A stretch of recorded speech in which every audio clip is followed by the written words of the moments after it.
You are in a classroom. You were given a difficult assignment by the teacher. You had a hard time comprehending the materials, let alone the assignment that is given to you. When you scan around your classroom, you realize that all your classmates has finished the assignments and given it to the teacher.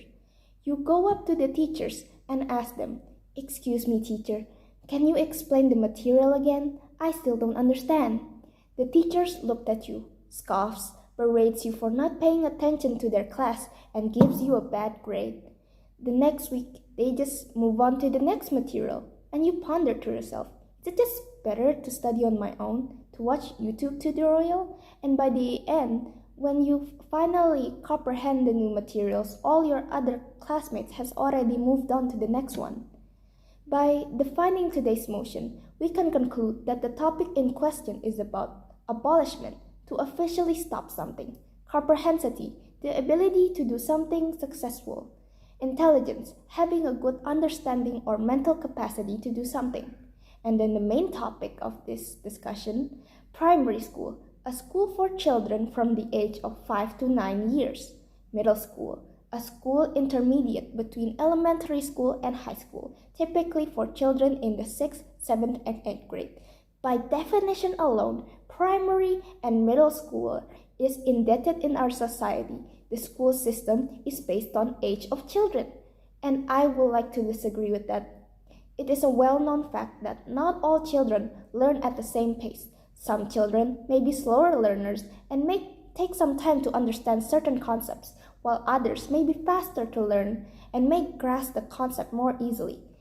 As a result, grouping children based on age can lead to a wide variety of problems, including boredom for some children and difficulty for others to keep up with the class.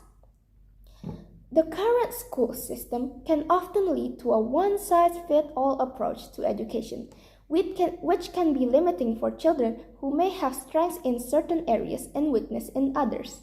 This can also result in some children being discouraged and unmotivated to learn, while others may not have received the proper help and support they needed to reach their full potential. Moreover, the current school system can also discriminate against children that has learning disabilities and those with low-income families. These children can often be pressured by their peers, by the lack of resource, and have a negative impact on their self-esteem and future prospects. On the other hand, grouping children based on competency and intelligence can help ensure that all children receive education that is tailored to their needs and abilities. This can lead to improved in learning outcomes for all children, as well as better use for resources and more efficiency use for teachers' time. Schooling children based on age opposed to intelligence can have a number of negative consequences. The first is not meeting individual needs. This approach may fail to meet individual education needs. More brilliant children may feel limited in their abilities, while children with special needs may have difficulty keeping up with their age, curriculum, intelligence level. Secondly, mismatch. Children as are more smarter than their classmates may feel less challenged in their class, which can hinder their intellectual development.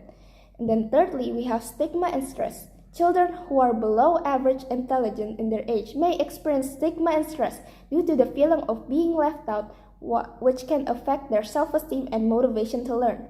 Fourthly, we have lack of social development. A focus on age in school can ignore social and emotional differences among children. Children who are not socially ready may have difficulty interacting with their peers. And fifth, we have inequality of opportunities. They may be inequality in educational opportunity. Younger or older children in their age group may miss out on opportunities and challenges. Some of the examples I would like to support this motion is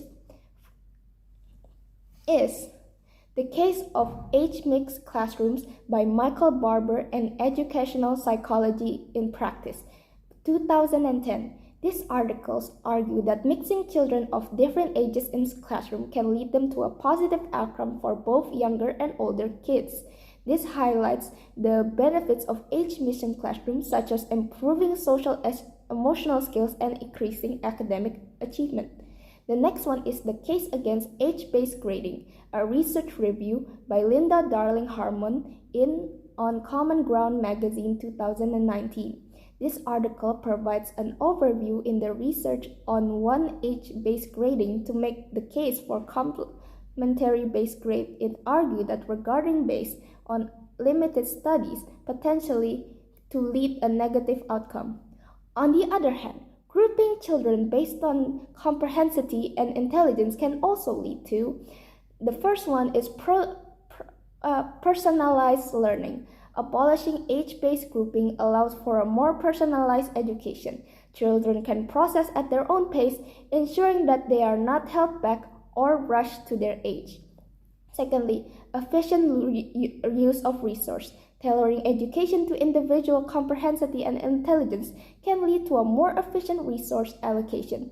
Advanced students can explore high-level materials while others receive educational support where they're needed. Thirdly, reducing achievement gaps. It can also bridge achievement students who excel some in the other areas and not the others. Fourth, we have real-world readiness. Preparing students based on comprehension and intelligence mirrors the real-world scenarios where individuals have diverse skills and ability. It better equips them for the challenges for an adult life. Fifth, flexible curriculum. Curriculums can be adapted for students' readiness, provides challenges and additional help, if necessary, making educational more efficient. In summary, abolishing age-based grouping favors comprehension and intelligence based on grouping can lead to a more flexible, efficient, and equitable education system that is better prepared for students for diverse challenges on the modern world. It can also have a positive step towards the education system by giving all children opportunities to learn on their own pace and develop their talents. We can also create an inclusive and supportive learning environment